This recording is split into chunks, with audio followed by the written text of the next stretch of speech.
नमस्कार, मैं हूं प्रदीप कुमार और आप देख रहे हैं हमारी खास पेशकश महासंग्राम 2024। लोकसभा चुनाव का बिगुल बजा हुआ है और उम्मीदवार चुनावी मैदान में वार पलटवार कर रहे हैं, हमलावर हैं। चुनाव प्रचार जोर शोर से आगे बढ़ रहा है।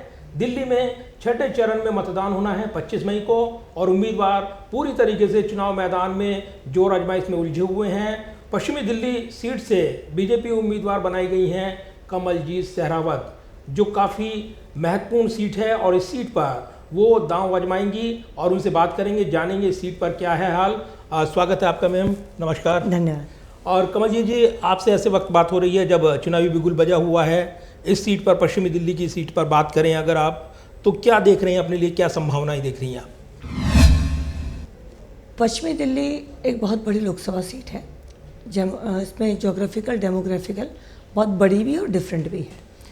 तो पश्चिमी दिल्ली लोकसभा में भारतीय जनता पार्टी की संभावनाएं पूर्णतः जीत की तरफ है, क्योंकि पश्चिमी दिल्ली लोकसभा में बहुत काम हुआ है।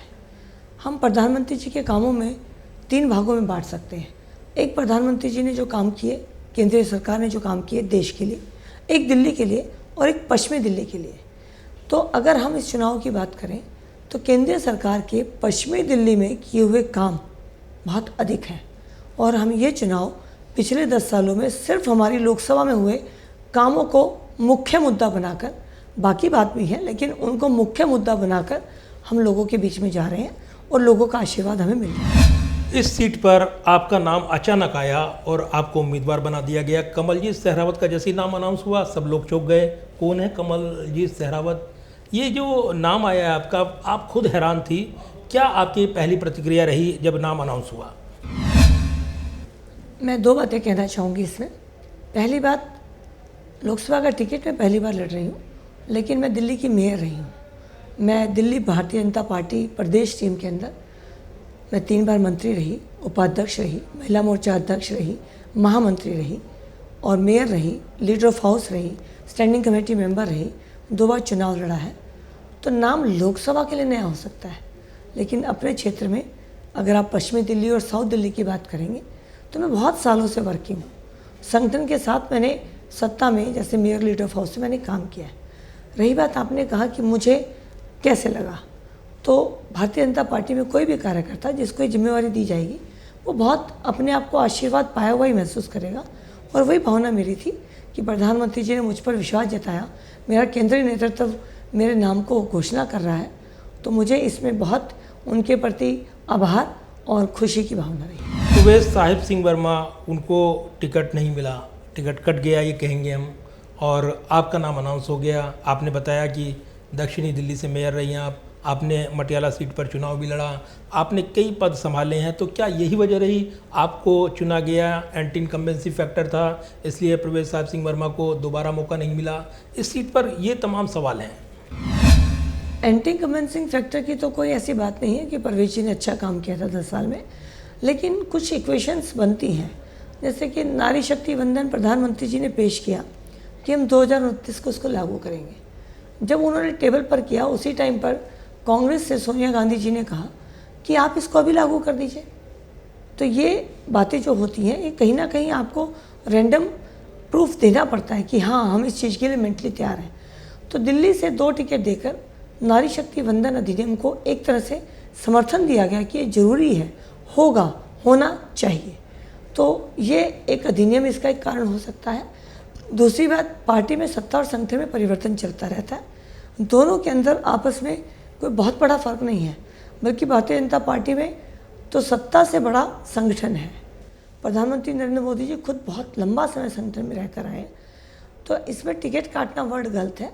हाँ, मुझे टिकट मिला है, उसमें कई चीज़ों का कारण हो सकता है, लेकिन एंटी इनकम्बेंसी कारण नहीं है। वो सबसे बड़ी वजह क्या मानती हैं आप कि आपको उम्मीदवार बनाया गया? आपके पक्ष में क्या सबसे पहले बात जाती है इस सीट पर? क्या समीकरण आपको लगते हैं? मेरा जन्म इसी लोकसभा की एक अनऑथराइज कॉलोनी में हुआ, उत्तम नगर। मेरे इसी लोकसभा के सरकारी स्कूल से, जनकपुरी से मैंने पढ़ाई करी। इसी लोकसभा के गांव में मेरी शादी हुई है। इसी लोकसभा के द्वारका में मैं रहती हूँ। तो आप कह सकते हो कि एक ऐसा व्यक्ति जिसे संगठन ने बिल्कुल स्किल वे में गढ़ा हो, क्योंकि मैं डिस्ट्रिक्ट से मैंने शुरू किया और मैं प्रदेश की टीम में मैंने आपको बताया मंत्री, उपाध्यक्ष, महिला मोर्चा अध्यक्ष, महामंत्री, सभी पोस्ट के ऊपर रही। मैं टीचर हूँ, टीचर थी पीजीटी कॉमर्स। तो उस नाते एक ऐसा कम्बिनेशन जो गांव, शहर, अनऑथराइज कॉलोनी, द्वारका जैसा, टीचर, पढ़ा लिखा, गांव को समझने वाला, एक शायद एक ऐसा कम्बिनेशन रहा होगा जिसने मुझे प्रोफाइल में मदद की होगी मेरे केंद्रीय नेतृत्व को मेरा सिलेक्शन करने में। बाकी तो वही बताएंगे। एक महिला उम्मीदवार होने के नाते आप क्या चुनौती देखती हैं और कैसे उनसे पार पाएंगी आप? क्योंकि प्रवेश साहब सिंह वर्मा, उनका जो चेहरा था वो कहीं ना कहीं कई वजह रहा, आपने बताया भी कई वजह रहती हैं, उनका ना आना इस सीट पर और आपका आना, तो एक नई चुनौती देखती हैं महिला उम्मीदवार होने के नाते। किन चुनौतियों को आप फेस कर रही हैं? महिला उम्मीदवार होने के नाते मैं कोई चुनौती फेस नहीं कर रही हूँ। जब आप लोकसभा के पद पर चुनाव फाइट करने जाते हैं तो अब महिला पुरुष का अंतर रहता ही नहीं है। आप एक नेता होते हैं, पार्टी के नेता हैं, जनता के बीच में लोकसभा के लिए पहली बार जा रहे हैं, लेकिन आप पार्टी के नेता हैं। तो मैं इसमें अपने आप को महिला मान के कोई प्रिविलेज वो नहीं कर रही हूँ कि कोई महिला होने के है। नेता हूँ, जो चुनौतियाँ वो किसी भी नेता के सामने होती, मेरे सामने भी हैं कि भाई प्रधानमंत्री जी ने जो 10 साल में काम किया वो लोगों तक पहुँचाएँ। उनकी जो जितनी स्कीम है उनको कैसे लोगों के बीच में और अधिक अच्छे तरह से रखें, जो विकास के काम हो रहे हैं उनको और कैसे गति दें, जो प्रधानमंत्री जी की विज़न है उसके हिसाब से पश्चिमी लोकसभा में कैसे काम करें। तो ये सब चुनौती हैं, लेकिन ये महिला होने के नाते नहीं है। नेता नेता ही होता है, महिला पुरुष में कोई अंतर नहीं है। आपका मुकाबला इस सीट पर जो माना जा रहा है सीधा मुकाबला होगा आम आदमी पार्टी और जो कांग्रेस के गठजोड़ के यानी इंडिया गठजोड़ के उम्मीदवार हैं महाबल मिश्रा, वो सांसद रह चुके हैं पूर्व, और उनसे चुनौती होगी आपकी। कैसे देखते हैं इस चुनौती को? जब 10 साल के किए हुए काम, उनकी रिपोर्ट कार्ड हम हाथ में लेकर और अगले 5 साल का संकल्प पत्र लेकर लोगों के बीच में जा रहे हैं, तो लोगों को पता है जो पिछले 2 संकल्प पत्र हैं मैनिफेस्टो, उनका काम 90% से ऊपर पूरा हुआ है। अगला जो संकल्प पत्र हमने मैनिफेस्टो दिया है वो भारतीय जनता पार्टी ने नहीं बनाया, लोगों की सलाह ली है। 18 लाख लोगों के सजेशंस आए हैं, उन सजेशंस को इंक्लूड करके नया संकल्प पत्र जो अगले 5 साल के लिए बनाया गया है, और इसमें विकसित भारत, आत्मनिर्भर भारत और हर व्यक्ति की दृष्टि से बनने वाला भारत, उसके कामों को शामिल किया गया है। तो जनता को लगेगा कि ये जो संकल्प पत्र है पूरा तो होगा ही, क्योंकि पहले 2 पूरे हुए हैं। तो ये जब संकल्प पत्र पूरा होगा तो वो भारत मेरे सपनों का, यानी प्रधानमंत्री जी के या कमलजीत जी के सपनों का भारत नहीं होगा, वो आम व्यक्ति के सपनों का भारत होगा। तो इसीलिए किसी प्रत्याशी से, किसी पार्टी से कोई मुकाबला नहीं है। हम अपने किए हुए काम और करने वाले काम, इनके ऊपर ही चुनाव में जा रहे हैं और यही हमारी शक्ति है। आम आदमी पार्टी और कांग्रेस का गठजोड़ फार्मूला 3 और 4 का फार्मूला, और इस सीट पर आम आदमी पार्टी के उम्मीदवार महाबल मिश्रा मैदान में, और जिस तरीके से समीकरण लग रहे हैं आपको, वो क्या आप समीकरण सबसे बड़े इस सीट पर मानती हैं जो महाबल मिश्रा को चुनौती देंगे? मुझे लगता है कि सबसे पहले तो महाबल मिश्रा जी, जो आपने कहा कि कैंडिडेट हैं, पिछली बार वो दूसरी पार्टी से लड़ रहे थे, पिछली बार वो कांग्रेस के प्रत्याशी थे, इस बार वो आम आदमी के प्रत्याशी हैं। जीवन में हमेशा एक और एक को साथ खड़ा किया जाए तो जुड़ते नहीं हैं, माइनस भी हो जाते हैं। तो जो आम आदमी पार्टी का कार्यकर्ता है और जो कांग्रेस का कार्यकर्ता है, वो अभी 1.5 साल पहले निगम अलग अलग लड़े थे, 6 महीने बाद वो विधानसभा भी अलग अलग लड़ने वाले हैं। तो कार्यकर्ता खुद को कैसे ख़त्म कर लेगा? विचारधारा के नाम पर भारतीय जनता पार्टी समझौता करती है, जिनसे हमारी विचारधारा मिलती है। अस्तित्व की लड़ाई भारतीय जनता पार्टी कभी नहीं लड़ती। तो आप कह सकते हो आप भी गठबंधन में जाते हो, अभी भी हमारा इंडियन अलायंस है, लेकिन उनके साथ है जिनके साथ हमारी विचारधारा मिलती है।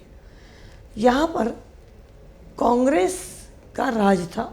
आम आदमी पार्टी जब सत्ता में आई तो कांग्रेस को गाली देते देते आई।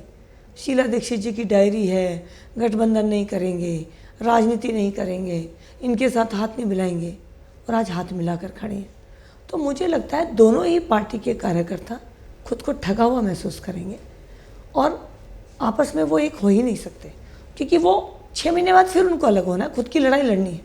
तो वो आज एक व्यक्ति दूसरे को अपनी शक्ति क्यों देगा? तो मुझे लगता है इस चुनाव में पिछली बार A+B करके अगर इक्वल टू A+B को इस बात में मान रहा है तो उसे चुनाव में राजनीतिक ज्ञान कम है। और अब ऐसे वक्त आपसे बात हो रही है जब एक बड़ा फैसला आया, सुप्रीम कोर्ट ने दिल्ली के मुख्यमंत्री अरविंद केजरीवाल को अंतरिम जमानत दे दी है। अब वो बाहर होंगे, चुनाव प्रचार करेंगे और निश्चित तौर पर एक बढ़त बनाने की कोशिश करेंगे। उनके बाहर आने का क्या असर देख रही हैं दिल्ली के चुनाव पर? ऑनरेबल कोर्ट ने उनको अंतरिम जमानत दी है। बिल्कुल जो कानून कहता होगा कि भाई किसी भी व्यक्ति को अपना प्रचार करने का, प्रसार करने का अधिकार है। जो भी उन्होंने एप्लीकेशन लगाई होंगी, सुप्रीम कोर्ट ने अपना फैसला दिया है। भारतीय जनता पार्टी के पास उनका अंदर बाहर जाना न जाना कोई मायने नहीं रखता।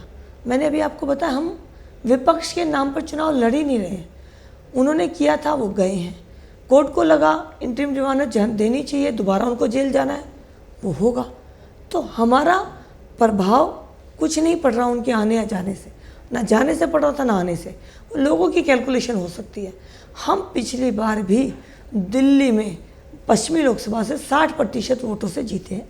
इस बार भी जीतेंगे क्योंकि हम चुनाव अपने एजेंडा पे लड़ रहे हैं। हमने क्या किया और हम क्या करेंगे। हमने ना कल उनका जिक्र किया, ना आज कर रहे हैं और ना कल करेंगे। हमारे कामों पर लोगों को पता है, देश का चुनाव है, झूठ बोलकर काम थोड़ी ना चल जाएगा। देश को सम्मान दिलाया है। कोविड के समय पे जो स्टेट की रिस्पॉन्सिबिलिटी थी उसको पूरा नहीं किया तो सेंट्रल गवर्नमेंट ने निभाया है। पड़ोसी देशों की देखने की हिम्मत नहीं होती। तो जो व्यक्ति 2-3 स्टेट्स में चुनाव लड़ रहे हैं उनके बारे में जनता को पता है। तो इसलिए मेरे मन में कोई दुविधा नहीं है। जनता देश के लिए आने वाले 25 साल में, अगले 5 साल कैसे नींव रखेंगे, अगली पीढ़ी को कैसा भारत देना है, इस बात पर वोट करने वाली है। बाकी बातों का कोई असर नहीं है। आम आदमी पार्टी ने तो मुहिम शुरू की है और जेल का जवाब वोट से देंगे, और ये मुहिम वो लेकर जा रहे हैं, हर जगह लेकर जा रही हैं। पोस्टर भी हम देख रहे हैं। तो जेल का जवाब वोट से दें, ये मुहिम कितनी कारगर और कितनी चुनौतीपूर्ण? देशभक्ति के काम में थोड़ी ना जेल गए, तो जेल का जवाब वोट से देंगे। जनता बता देगी। जो किया था उसी के लिए गए हैं और अभी भी इंटरिम जमानत है। जो लोग समझते हैं उन्हें पता है कि इंटरिम जमानत का मतलब क्या होता है।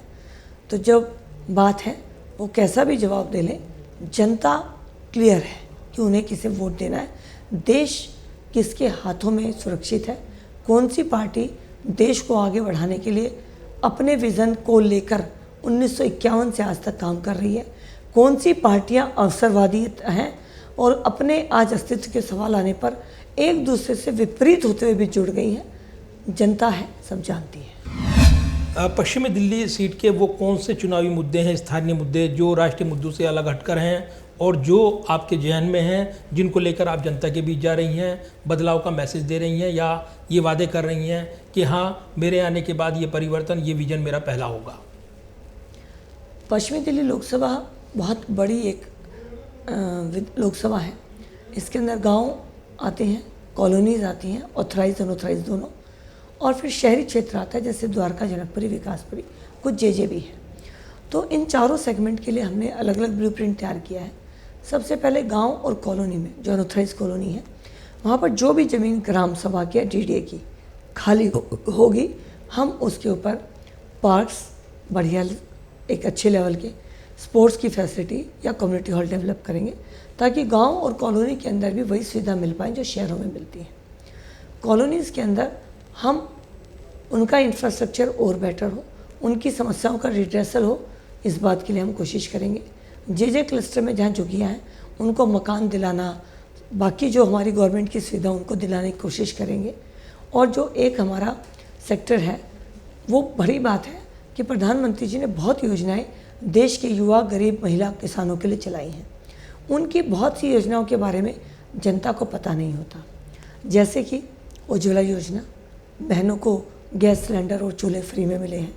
20 रुपये में 2 लाख रुपए का एक्सीडेंट हेल्थ कवर मिलता है। स्वनिधि लोन में सभी जो रेडी पटरी वाले हैं उनको किसी से पैसे ब्याज पे लेने के चक्कर में ना पड़ना पड़े, इसलिए उनको स्वनिधि लोन दिया गया है। जो बच्चे थोड़े पढ़े लिखे हैं, अपना काम शुरू करना चाहते हैं, उनको स्टार्टअप इंडिया दिया गया है। कुछ महिलाएं जो प्रॉफिट के लिए नहीं, सोसाइटी के वेलफेयर के लिए काम करना चाहती हैं, तो उनके लिए सेल्फ हेल्प ग्रुप बनाए गए हैं। विश्वकर्मा योजना है, जिसमें आपको ट्रेनिंग भी दी जाएगी और 1 लाख से 8 लाख रुपए तक का लोन प्रधानमंत्री जी की गारंटी पे दिया जाएगा। तो देश को आगे बढ़ना है, हर वर्ग को आत्मनिर्भर बनना है, अपने पैरों पर खड़ा होना है, देश के लिए पॉजिटिव करते हुए बढ़ना है, डिपेंड नहीं होना किसी पे। इस बात की कोशिश प्रधानमंत्री जी डिफरेंट योजनाओं से कर रहे हैं।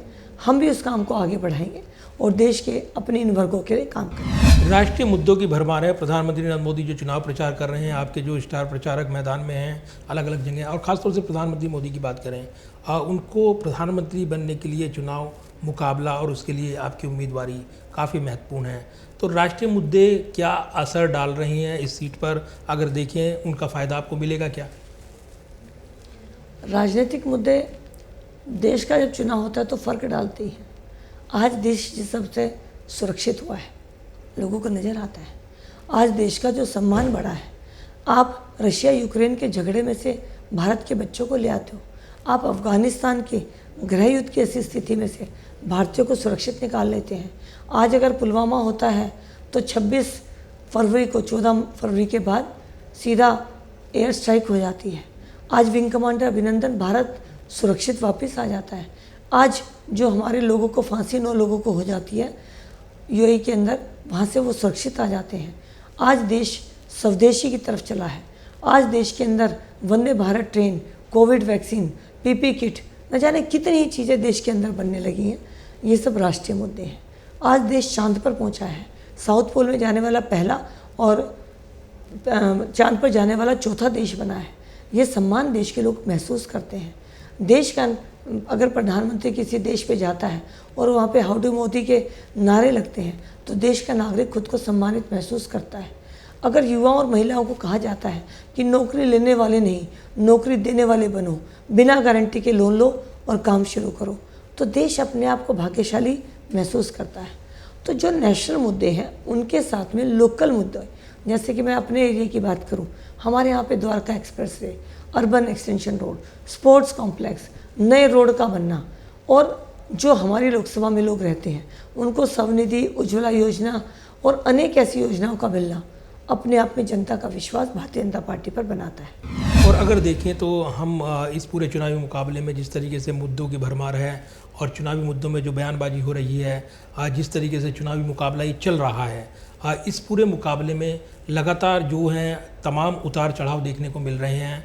इस सीट पर अगर देखें, पश्चिमी दिल्ली की ये सीट है और इस सीट पर आपने तमाम वादों की बातें गिनाई हैं, लेकिन अगर देखें तो विपक्ष का कहना है कि उनकी लड़ाई संविधान बचाने की है, उनकी आरक्षण बचाने की है, रोजगार को लेकर मांग है, बेरोजगारी का बड़ा मुद्दा है, ये तमाम मांगे वो ले रहे हैं। तो ये मुद्दे जो हैं इंडिया ब्लॉक की ओर से हैं जो कहीं ना कहीं असर डालेंगे, ये विपक्षी नेताओं का दावा है।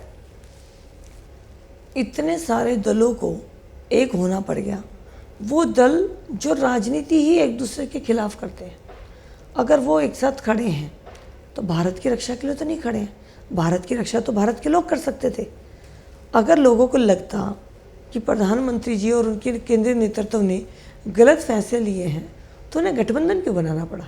जनता अपने आप फैसला कर लेती, हरा सकते थे। वोट का अधिकार है, वोट की ताकत सबसे बड़ी है। तो ये वोट का ताकत सबको पता है कि जिसको जनता पसंद करेगी देंगे, इसीलिए वो गठबंधन बनाकर एक हुए हैं। और ये चुनाव वास्तव में जनता को बिल्कुल साफ है कि ये देश का चुनाव है, इसलिए जनता कंफ्यूज नहीं होगी। और जो मुद्दे वो चाहते हैं कि जनता भटकाव में जाए, जनता भटकेगी नहीं। एक उम्मीदवार के तौर पर, और अगर चुनाव जीतती हैं आप, आपकी प्राथमिकताएं क्या होगी? एक बतौर सांसद के तौर पर अगर चुनाव जीतती हैं तो क्या प्राथमिकताएं आपने तय की हैं सीट को लेकर? पश्चिमी दिल्ली लोकसभा में जैसा मैंने बताया, park, sports complex, community hall बनने चाहिए।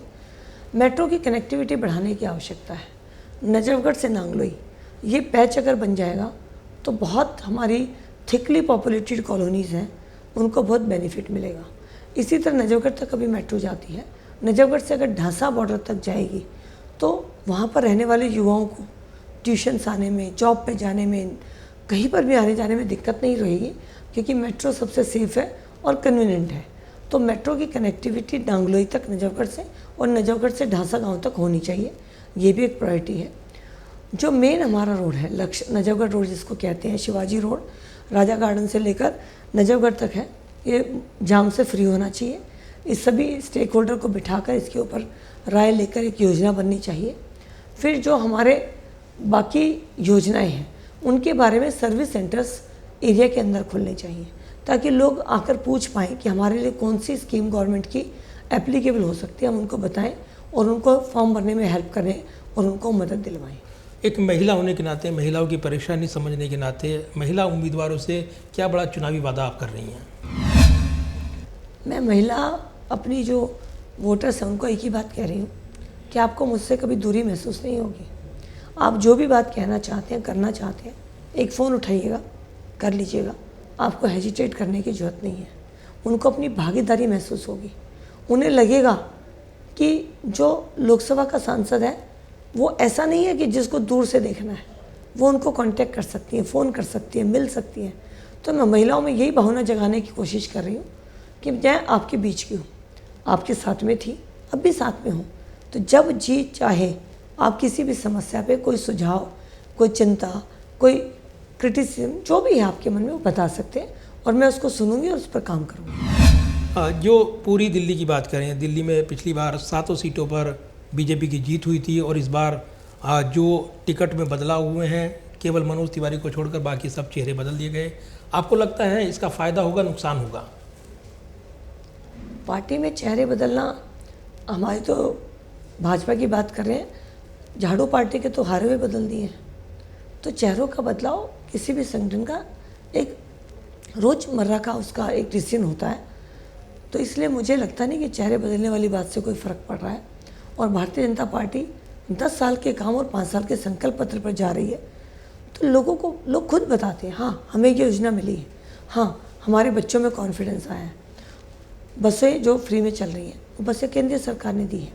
वंदे भारत ट्रेन में जब लोग बैठते हैं तो मोदी जी को वो बिल्कुल प्रणाम करते हैं, आशीर्वाद देते हैं।